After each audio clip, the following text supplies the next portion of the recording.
ప్రపంచంలో ప్రతి ప్రేమ కథ మధురంగా ఉంటుంది. మనది మనకు మరీ అద్భుతంగా ఉంటుంది. నా ఫీలింగ్స్ ఎక్స్ప్రెషన్స్ అన్ని పేపర్ మీద రాసి తనకి ఇస్తాను రా. అవసరమా రా ఇదంతా? ఇన్ఫాచ్యుయేషన్ రా.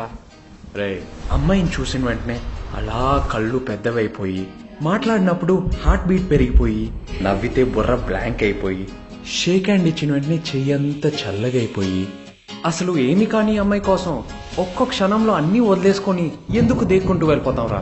కొన్ని విషయాలు మన చేతుల్లో ఉండవు. దీన్ని నమ్ముకొని ఫాలో అవుతూ వెళ్ళిపోవడమే.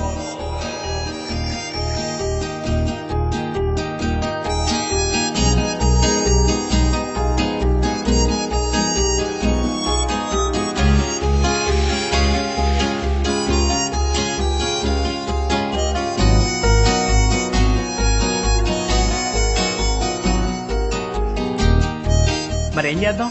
ఇంకో పెగ్గేద్దాం. బాధ, సంతోషం, విరక్తి, కోపం, భయం, వీటిలో మనకి ఏది ఎక్కువైనా కొన్ని సంవత్సరాల నుంచి సపోర్ట్ చేసేది ఇదే కదా. కానీ రెండు కళ్ళు మూసి తీసే రెప్పపాటులోగా నన్ను